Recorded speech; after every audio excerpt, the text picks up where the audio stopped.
Okay, so we are studying the text that is called The Essence of Refined Gold. It is composed by the great Gelug. It is a text that is a commentary to the lines of experience.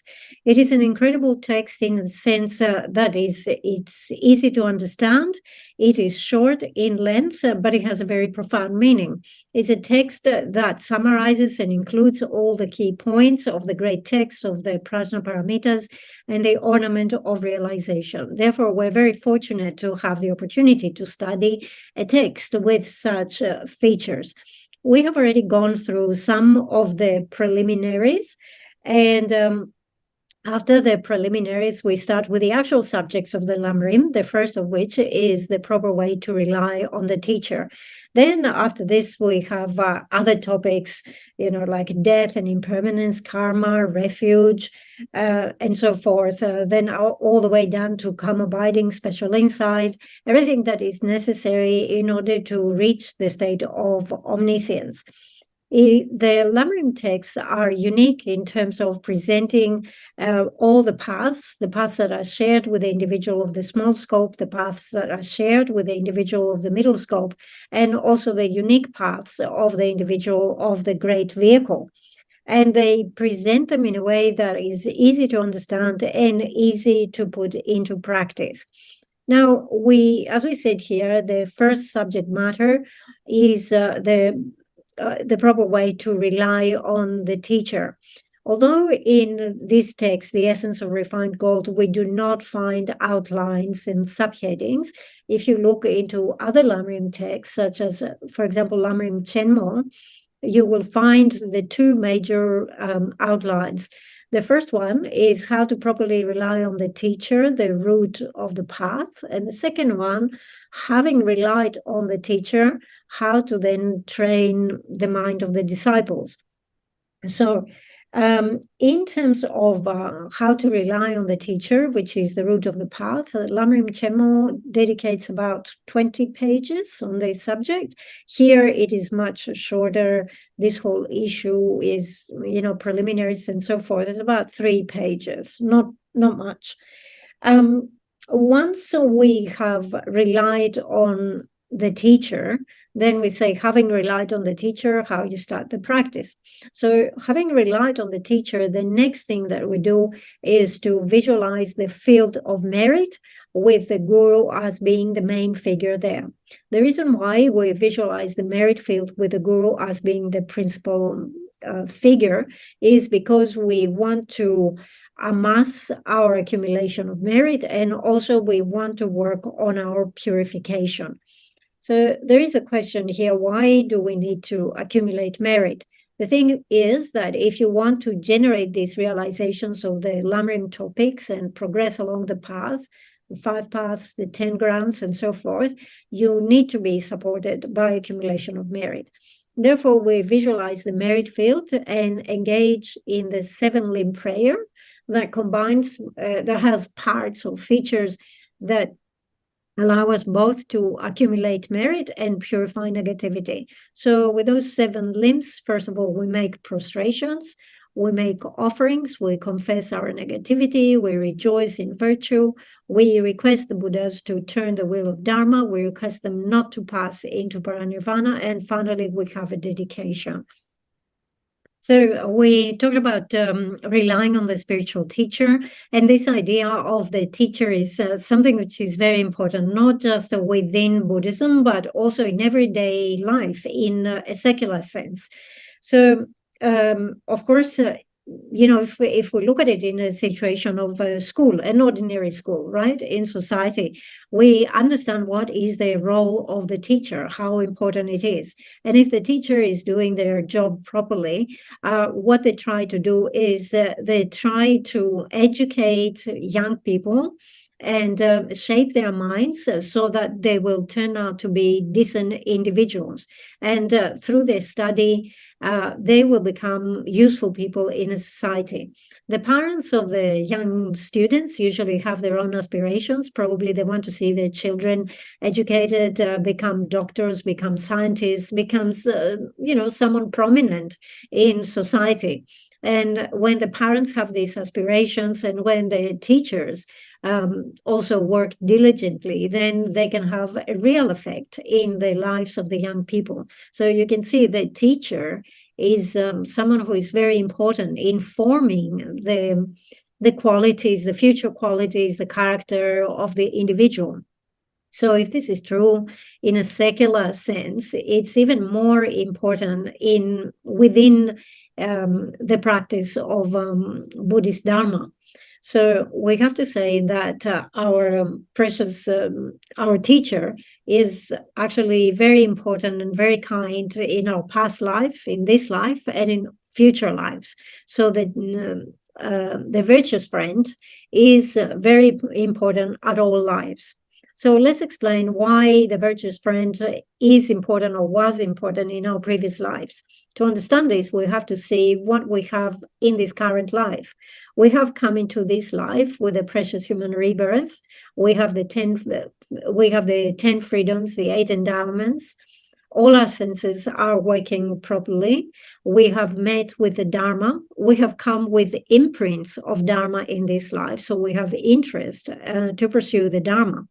All of those things are actually results of having met a teacher in our previous life and the life before that and the life before that.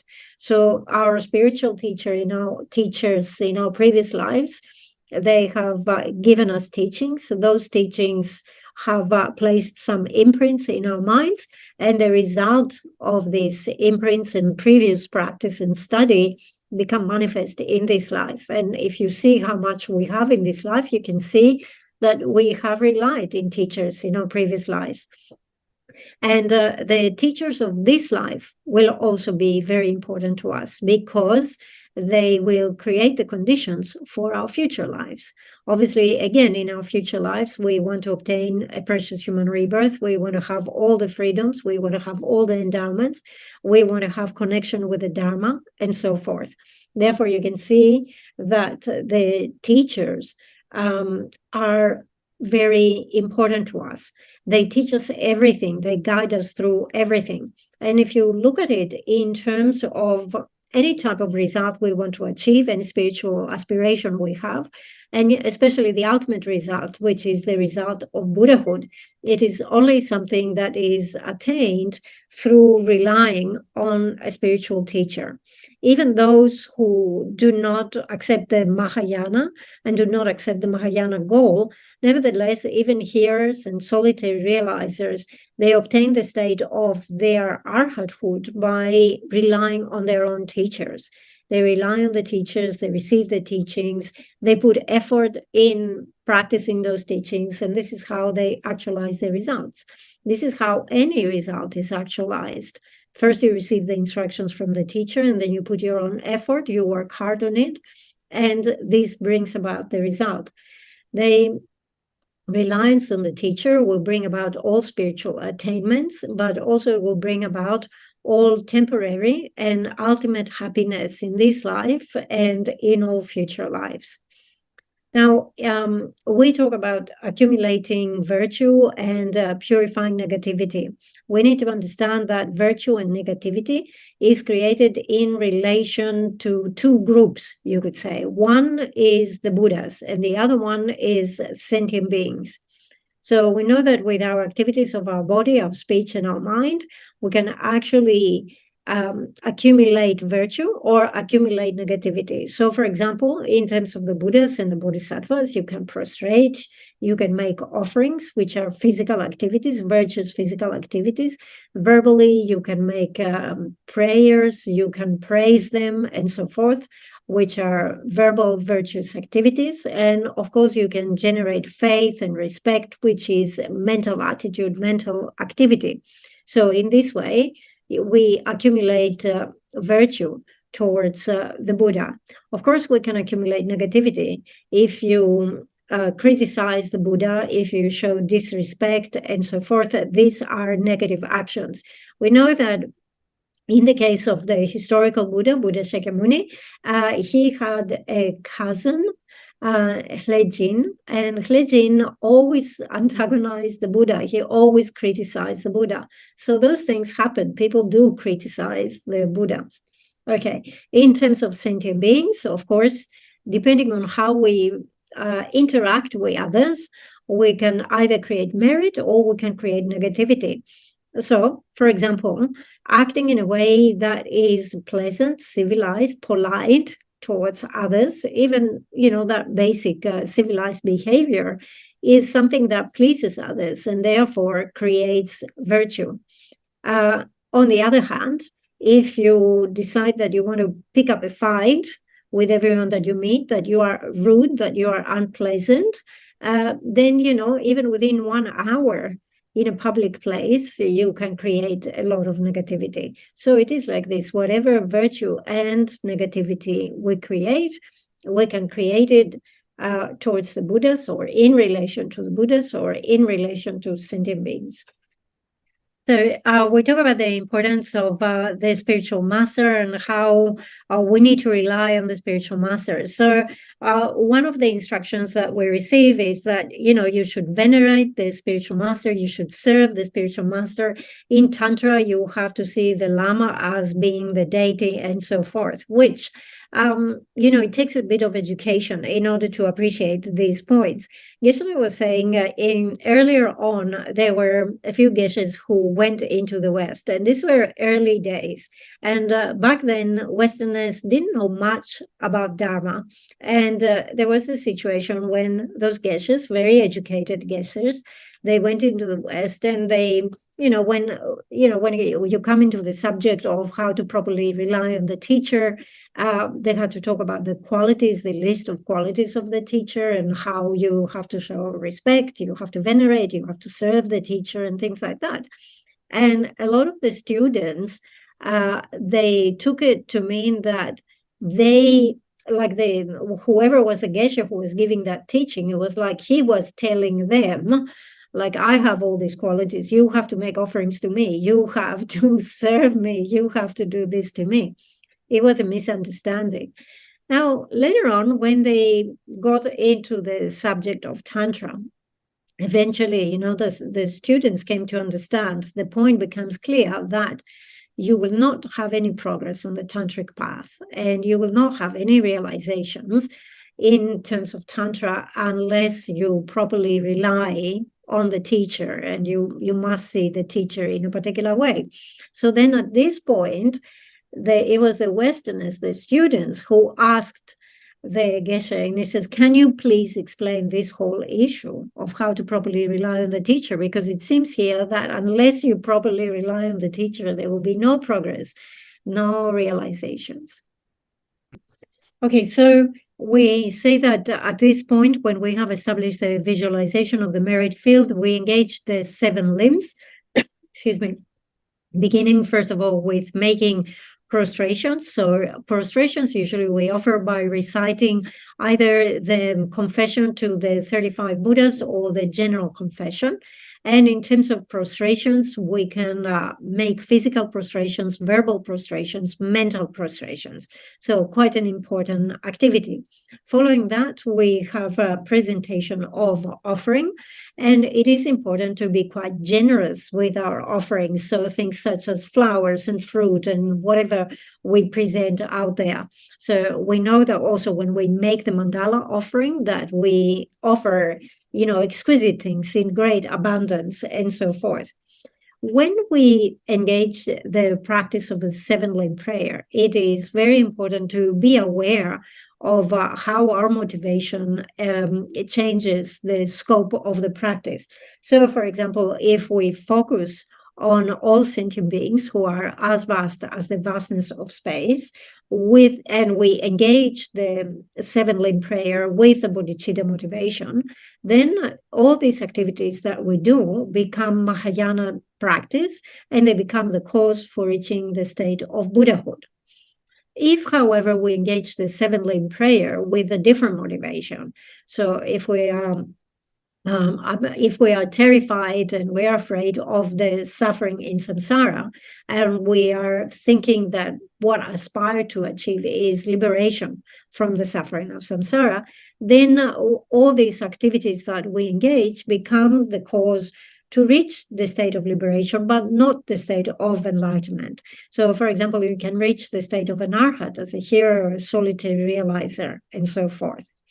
Again, if we engage the seven limbs with an even, let's say, smaller type of motivation, where you're just afraid of the suffering, if you're born as a hell being, as a hungry ghost, as an animal, and instead you want to obtain a higher rebirth as a human or a god, then that motivates you to practice the morality of abandoning the 10 non-virtuous actions.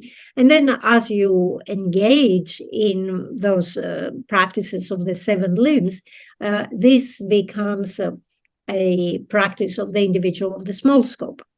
And then there are cases where you might engage these seven limbs without having any of the above mentioned motivations. You're thinking, if I offer this, will become offer and prostrate and make praises and all those things, they will become the cause for me to have wealth, to have a long life, to be free of sickness, to have a good reputation, and so forth. But with this motivation, these activities do not even qualify to be called a Dharma practice. Okay, so at the bottom of page 5, it says the essential points of purification and accumulation are summarized in the seven-limb practice, commencing with all the conquerors assembled within a single Buddha. So actually, this is the beginning of the first practice, which is the practice of prostration. So when we do prostrations, there are a few things to be clear about. So first of all, the position of our hands. In the Lam Rim, it specifies that when you bring the palms, when you join the palms of your hand together, it should not be flat, because flat joined palms is a non-Buddhist way of doing it.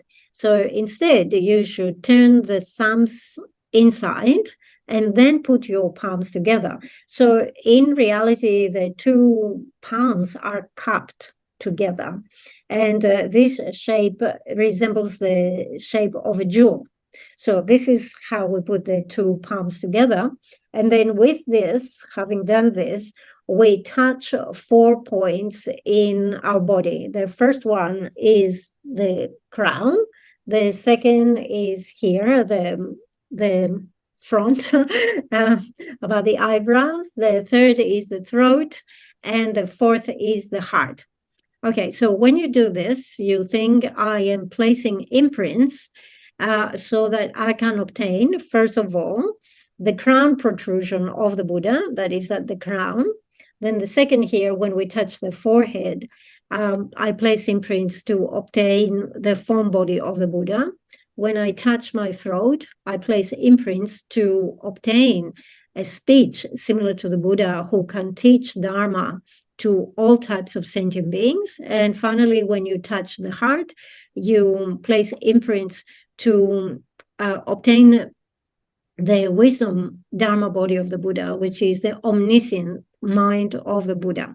Okay, then in terms of physical prostration, that where your body touches the ground, we have the short prostration and we have the full length prostration. In the short prostration, only 5 parts of your body touch the ground. So your forehead, the 2 hands, and the 2 knees will touch the ground. In the full length prostration, as the Buddha says in the Array of Stalk Sutra, it says your body hits the ground the same way that a big tree falls down in the ground.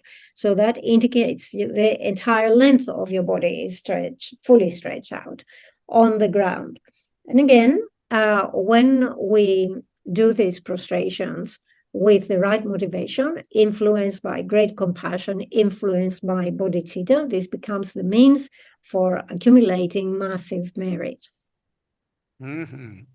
아디네기 협업부 지다 차트고 인지미 신난 거예요. 요마서 신난단 지다 가시 숨난도 당가서 참 몸사 지금 몸사도가 안에 들었지 두종고도 루트상 되고도 도스 마디는 먹는 도스 몸수도 차도가 들 두종고 되고 그래서 어디서 넣어 Okay, so how you actually carry out the prostration depends on how many prostrations you do.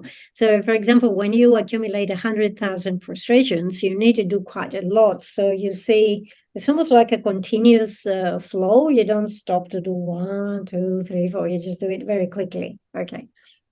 Okay, so all of you have been to Bodh Gaya, and you can see people who are prostrating, accumulating hundreds of thousands of prostrations. So I'm sure you have seen that. All right, so in Lam Rim Chenmo, there is quite an extensive presentation of the 7 limb prayers, but here Geshe will give a shorter presentation. Okay, so we have talked about the prostrations. The second one is offering. We have already mentioned about offering, that it's very important that you do it with the best motivation. So influenced by bodhicitta, in order to benefit sentient beings who are as vast as the vastness of space. Then you go ahead and you make as extensive offerings as you can. So here, when we say make extensive offerings, it doesn't necessarily mean that you have to personally possess the things that you offer. So, for example, you might go into a shop and in your mind, you think, everything is in this shop. I offer it to the Buddhas and the Bodhisattvas. Or you go up in the mountain and you see beautiful flowers, meadows, trees, the whole landscape. And you say, I offer it to the Buddhas and the Bodhisattvas. Now, there are many people who are very stingy, and stinginess is a mental attitude, right?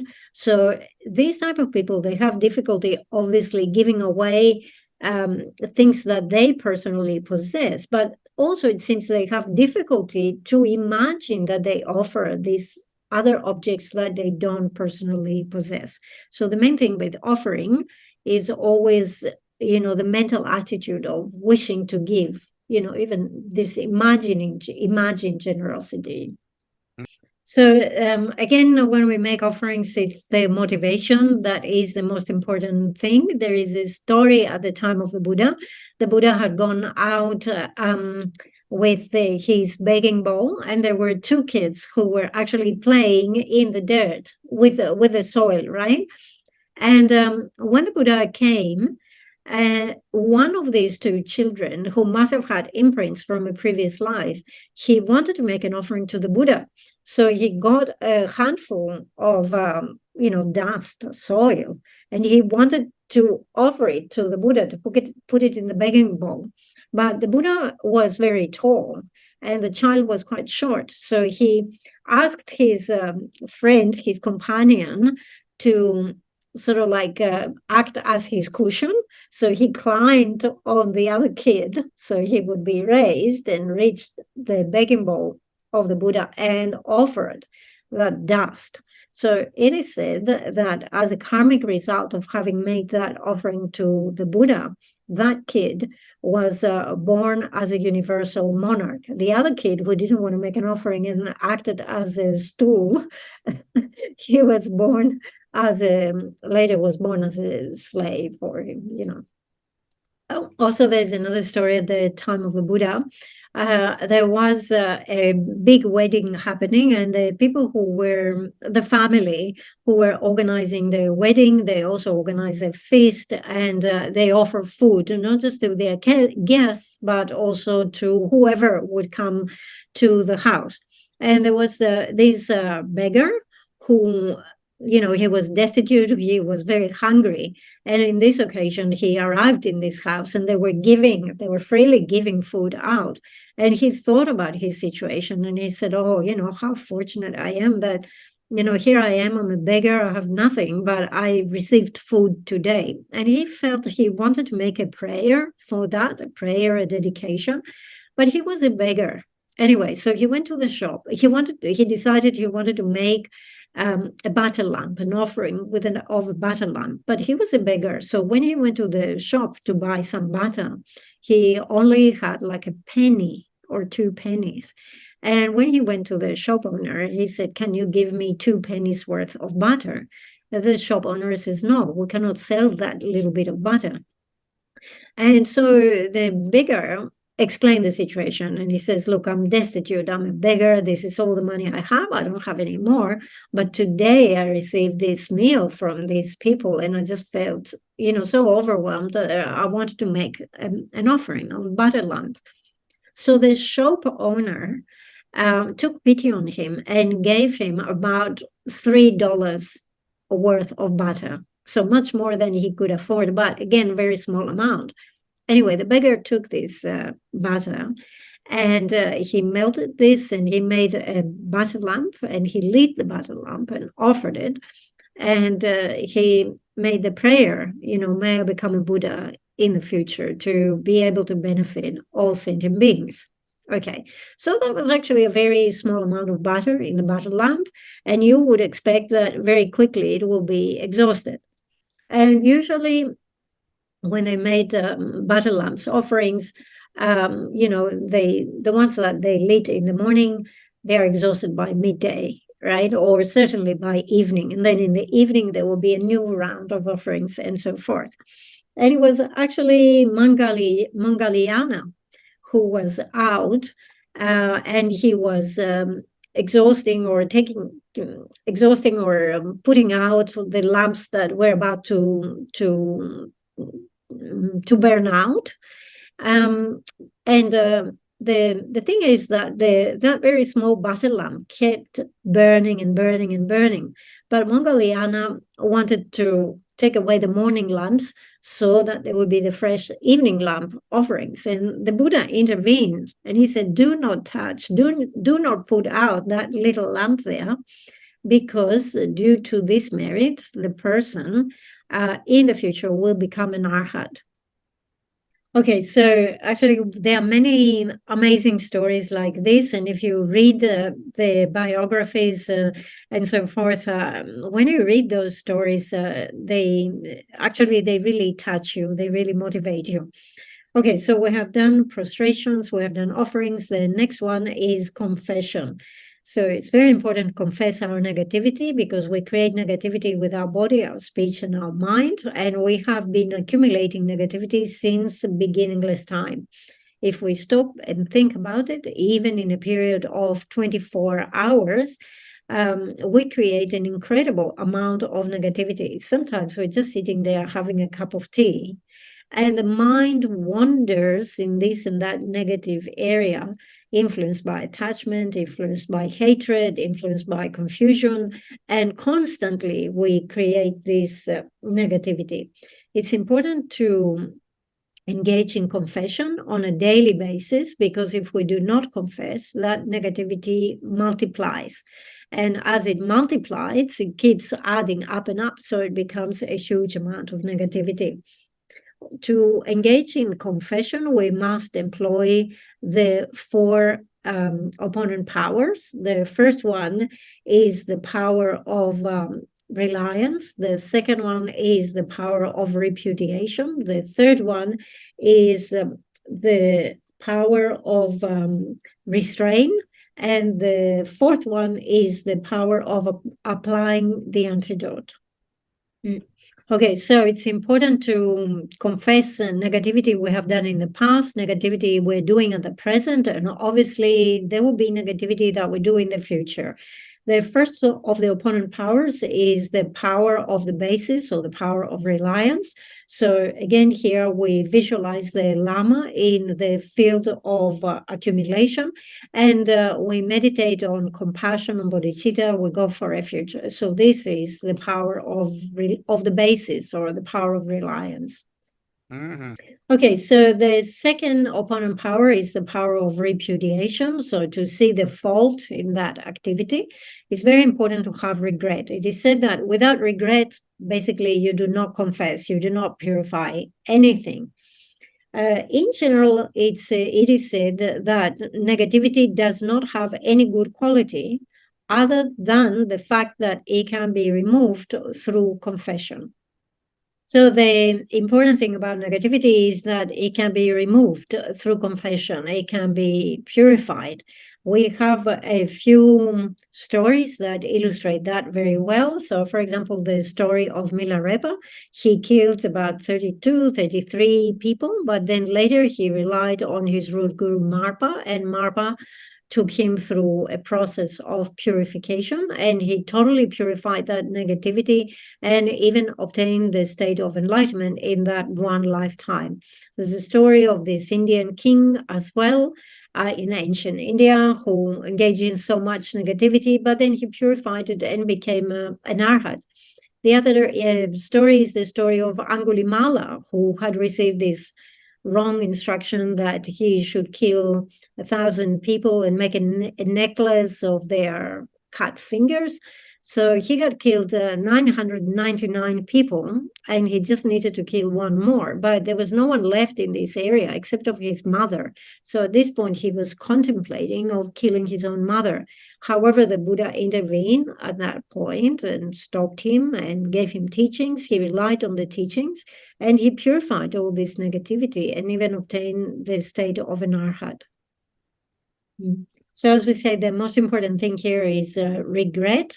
So you really have to examine your activities every day, every single day, and identify like whatever negativity, whatever harm you have done to other people. So you say at such and such a time to this and this person, I caused this and this harm because at that time I generated this type of affliction and so forth. Also, go back into the past and in future lives, considering I must have done this negativity and that negativity. So with a very strong sense of regret, you can prostrate in the field of accumulation, and with the right attitude, then this purifies negativity. In the great text, there is this example where you say, you must have that regret of a person who finds out they have ingested poison, and they regret having eaten whatever they've eaten. And of course, they make the decision that in the future, I'm not eating that thing again. So this also brings us to the third opponent power, which is the power of restraint in the future, where you make the very firm decision that in the future, I will not engage in this type of activity. And in this way, you restrain yourself. And when you practice Dharma in this way, then it becomes the power of restraint. Once you have made the promise that says, I will not repeat it in the future, which stops you from creating future negativity, then the next one is to actually apply the antidote. And there are many activities here that can act as the antidote with the right motivation. So, for example, you can do recitations, you can do prayers, you can recite the names of the Buddhas, you can recite mantras, and so forth. You can find a more extensive explanation in Lam Rim in general. Okay, so from the 7 limbs, we have done the first 3, which is prostrate, make offerings, and confess. The 4th one is to rejoice. So here we are rejoicing in the virtue of myself and in the virtue of others. It is very important to rejoice in our own virtue and to think, for example, today I practiced really well. Today I didn't engage in any negativity. Today I did prostrations. Today I made some offerings. Today I confessed my negativity. Whatever virtuous activity we have done, it's important to remember it, recognize it, and rejoice in that. But we should also rejoice in the virtue of others. Sometimes this is difficult, especially in the case of someone that we consider to be our enemy. So when someone is our enemy, or we consider them to be our enemy, we don't see many good things in them. However, we have to recognize and say, I don't like this person, but today they did nice offering. So they did this correctly, or they did something nice. They did something well. All right. It might be difficult in the beginning, but we must train our mind to do that, to recognize virtue in others. And if we are capable of doing this, we will always be in very good spirits every time we meet someone. Okay, so the next one, number 5 in the list, is making the request to turn the wheel of Dharma. We know that when our teacher, Buddha Shakyamuni, reached a state of enlightenment, he did not teach anything to anyone for a period of 49 days. This was not because the Buddha did not want to teach. It was that there was a lack of disciples who would request or who were capable of understanding the teachings of the Buddha. However, as this situation was going on, the great gods such as Brahma and Indra made requests to the Buddha to turn the wheel of Dharma. And eventually the Buddha proceeded to Varanasi, where he gave his first teaching to the group of the 5 fortunate disciples. So it is a very important point here in the Vinaya that says you do not teach if you are not requested. So it is very important to make the request.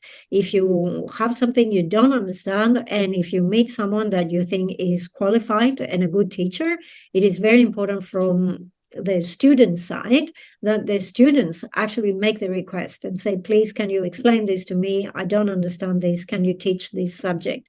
So that is very important because, as we say, there is this rule that the teacher will not teach if it's not requested.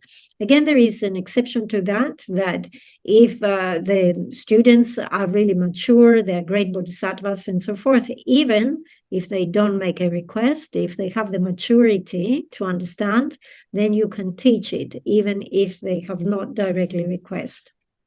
Okay, so the next one is requesting the Lama not to pass into paranirvana. So, of course, we have to understand that whoever is the Lama, they are impermanent and they demonstrate the aspect of impermanence, of deteriorating moment by moment. And the end point of this is to demonstrate the aspect of dying, of passing away. So even the Buddha, the Bodhisattvas, they all show the aspect of passing away. Now, it's not the case of, although we make the request, it's not the case that the teacher or the Buddha actually are necessarily that they are under the influence of karma and affliction, as it is in our case. However, they have the aspiration to remain for as long as they can benefit others.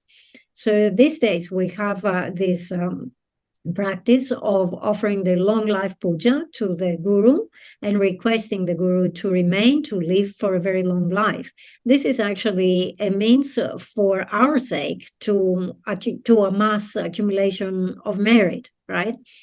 So in the case of the Buddha actually passed away at the age of around 80.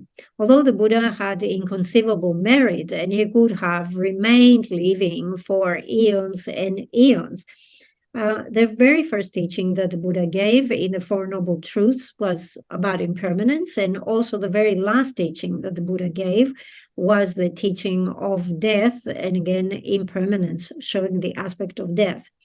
So when the Buddha reached that age, around 80 years old, one day the Buddha said to Ananda was his one of the main disciples, and he was also taking care of the Buddha, was serving the Buddha.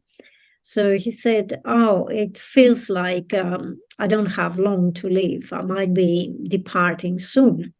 And at that point, Ananda didn't pay attention to this remark of the Buddha, because had he paid attention, immediately he should have requested the Buddha not to pass into paranirvana, but to remain for a very long time.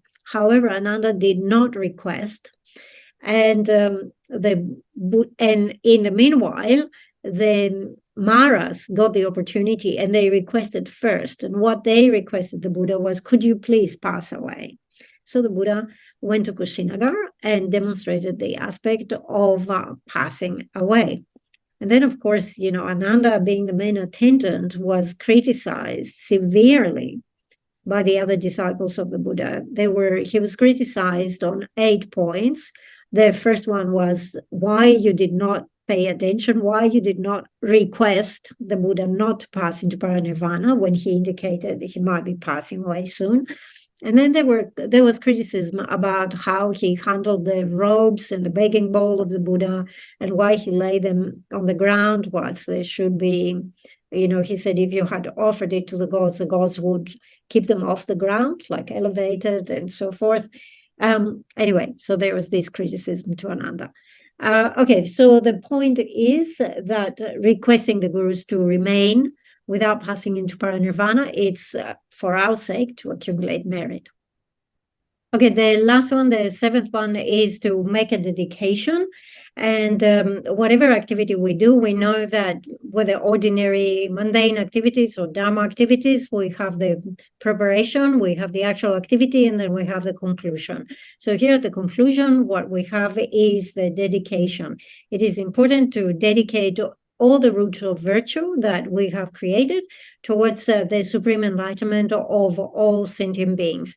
When we dedicate the virtue in this way, we safeguard it so it is not exhausted until we reach the state of enlightenment. Otherwise, if you leave your root of virtue undedicated, it can decline, it can be destroyed, and so forth. So it's important to dedicate.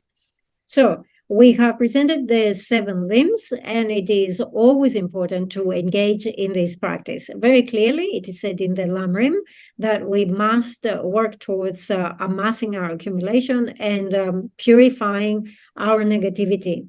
So if we look at how specific, how each one of those 7 branches becomes an antidote to some negative attitude, the first one, prostration, becomes an antidote to pride. So obviously, when you visualize all the gurus and all the deities above you, higher than you, and you are lower than them, and you are prostrating, this becomes an antidote to your pride, right? Which is something we should always do. The second one, making offerings, becomes an antidote to miserliness. So we have said that offering is a mental attitude, and with the right motivation, even if you offer one single flower, this can create a massive amount of merit. So the other good practice that we have is the water offerings, right? So water offerings, water is something that we can very easily offer because we don't have to buy it. It's for free. You just turn on the tap and there is water. And therefore we're not attached. We're not miserly towards water. Otherwise, if you, for example, if you have to make a decision about how many flowers I buy, how many fruit I buy, and how many kilos, how much is per kilo, if you have to start calculating in terms of money and how much it will cost you, this might restrict you. But something like the water, you can offer without any issues. And similarly, like imagined offerings, we can make without any inhibition. So, for example, you think, however much money is in the bank, I offer it. You are not miserly in terms of offering this. You have no hesitation to offer it because it's not your own money, it's the bank's money. So you can easily offer it, isn't it? So you get all the benefit of making the offering, and there's no problem offering all the money. Okay, so today we ran out of time very quickly. Time for one question. Thank you, Geshe, for the teaching. Geshe, I want to ask about the 7 limb practice. Instead of doing 7 limb practice, would doing Gandhian Lagama have the same effect because it contains all of it inside? Okay, yeah. No, actually, there's no difference. And you can find the 7 limb prayer or practices incorporated in Samantabhadra prayer, in the Tara practices, in Gandhi Lagama, you can find it in different things. So whichever one of those you want to practice, no difference. There is some difference in the tantric presentation of the 7 limbs, sutric and tantric. Just some difference there.